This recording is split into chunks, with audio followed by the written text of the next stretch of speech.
پیارے بچوں، ارکان ایمان کیا ہیں؟ سب سے پہلے تو یہ سمجھنا ضروری ہے کہ ایمان اور ارکان کسے کہتے ہیں۔ ایمان کا مطلب ہے کسی بات کو سچ سمجھ کر مان لینا، یعنی اس پر یقین کر لینا، اور ارکان ایک قسم کی دیوار کو کہتے ہیں جن کے ذریعے ایک گھر کی چھت مضبوط رہتی ہے اور ٹوٹتی نہیں ہے۔ تو بچوں، اب یہ سمجھ لیں کہ ہمارا ایمان ایک چھت کی طرح ہے، اور اس چھت کو مضبوطی سے پکڑنے کے لیے 6 دیواریں کھڑی ہیں، کیونکہ ارکان ایمان بھی 6 ہیں۔ پہلا ارکان ایمان یعنی پہلی دیوار جو ہمارے ایمان کو مضبوط رکھتی ہے، وہ ہے اللہ پر ایمان لانا۔ سب مسلمان اللہ پر ایمان لاتے ہیں اور یہ مانتے ہیں کہ اللہ ایک ہے اور صرف اسی کی عبادت کرنی چاہیے۔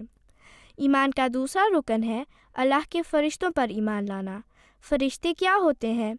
جس طرح اللہ تعالیٰ نے انسانوں کو پیدا کیا ہے، اسی طرح فرشتے بھی خدا تعالیٰ نے پیدا کیے ہیں، لیکن ہم فرشتوں کو دیکھ نہیں سکتے۔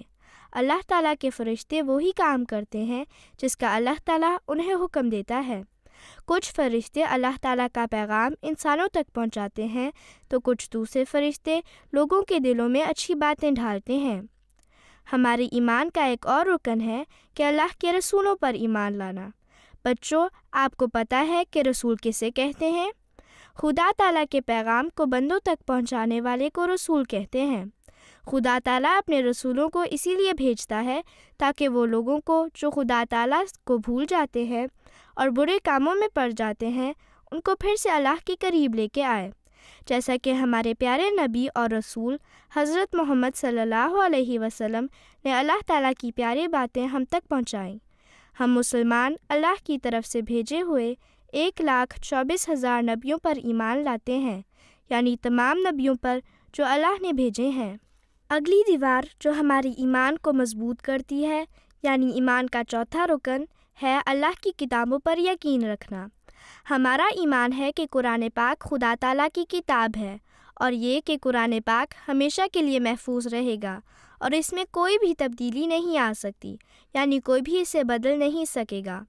پیارے بچوں، قرآن کریم سے پہلے بھی اللہ تعالیٰ نے 3 کتابیں بھیجی تھیں، یعنی توریت، زبور اور انجیل۔ یہ سب کتابیں بھی اللہ تعالیٰ کی طرف سے تھیں، لیکن وقت کے ساتھ ساتھ انہیں لوگوں نے بدل دیا۔ پھر خدا تعالیٰ نے ہمیشہ قائم رہنے والی ہماری پیاری کتاب قرآن مجید ہمیں دے دی۔ پیارے بچوں، اب باقی رہ گئے ہیں 2 ارکان ایمان۔ تو بچوں، 5واں رکن ہے قیامت کے دن پر ایمان لانا۔ ہر انسان کو ایک دن مرنا ہے اور خدا کے پاس واپس جانا ہے اور اس دنیا کو ختم ہو جانا ہے۔ اس دن کو قیامت کہتے ہیں، یعنی کہ ہم مسلمان اس بات پر یقین رکھتے ہیں کہ ہم سب نے ایک دن فوت ہو جانا ہے اور یہ دنیا بھی ہمیشہ کے لیے نہیں رہے گی۔ اب آپ کو بتاتے ہیں ارکان ایمان کا 6واں رکن۔ تو پیارے بچوں، مرنے کے بعد اللہ پاک ہمیں دوبارہ زندہ کرے گا اور پھر انسان سے اللہ اس کے کیے ہوئے کاموں کا حساب لے گا۔ اس کا مطلب ہے کہ اللہ تعالیٰ دیکھے گا اور جس انسان نے دنیا میں اچھے کام کیے ہوں گے اسے ثواب یعنی اللہ کی طرف سے انعام ملے گا، اور جس انسان نے برے کام کیے ہوں گے اسے اللہ تعالیٰ سزا دے گا۔ اسے کہتے ہیں خیر و شر کی تقدیر۔ تو بچوں، یہ ہے ارکان ایمان۔ ہم سب مسلمانوں پر فرض ہے کہ ہم ان 6 باتوں پر یقین رکھیں تاکہ ہمارا ایمان مضبوط رہے۔ اگر ایک رکن پر بھی ہمارا یقین کمزور ہوگا تو ہمارا ایمان بھی مضبوط نہیں رہے گا اور کمزور ہو جائے گا۔ جیسے کہ گھر کی ایک دیوار بھی ٹوٹ جائے یا کمزور ہو جائے تو وہ گھر بھی ٹوٹ سکتا ہے، کیونکہ اس کی چھت کمزور ہو جاتی ہے۔